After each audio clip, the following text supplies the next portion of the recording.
Good morning mga towels. Nandito tayo ngayon sa Triumph sa may interview sa kasa ng mga Honda. Ngayon, yung kinabit ko na speedometer gear, mali. Hindi akma eh. Kaya ibalik ko, sabi nila, nung pinalik ko kahapon dito, sakto naman daw yun, kasi sakto daw yung number. Ngayon, ipakabit natin dito sa loob. Nagahan ko na ako yung number 1. Ito yung mga katowels.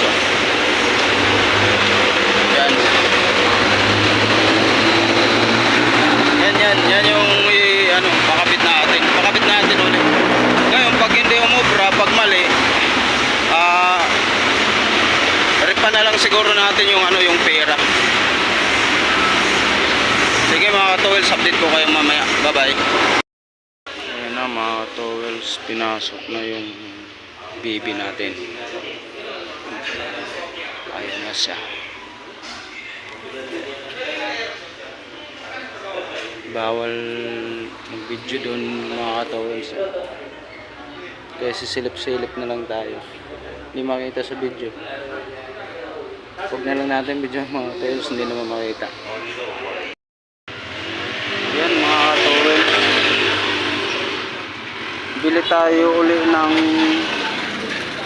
cable speedometer kasi yung kabit ni Honda kasa mali mga katowels. Di ko agad napansin eh. Kaya pala hindi na gumana uli yung cable ko.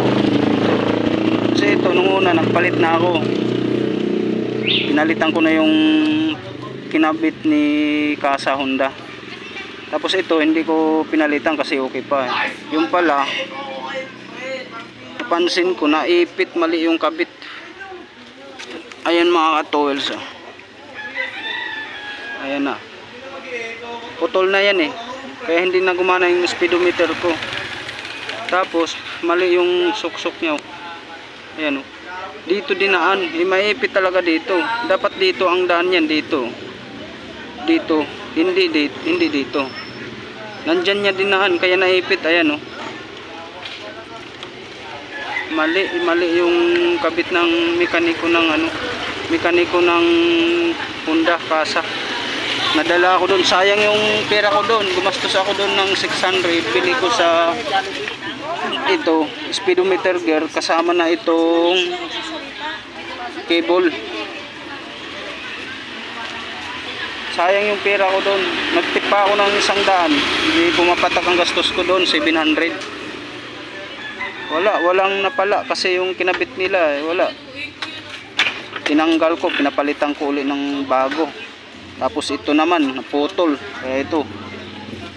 Bibili ako ngayon dito sa kilala kong mekaniko. Ayun mga katowels, wala yung kilala ko na mekaniko, wala si John. Kaya balikan na lang natin mamayang hapon. Kasi bumubuto daw sa doon sa Manila. Okay. Ayan na mga katowels. Ilagay natin yung tawag natin, injector. Tapos ngayon i-full tank natin ng lubid.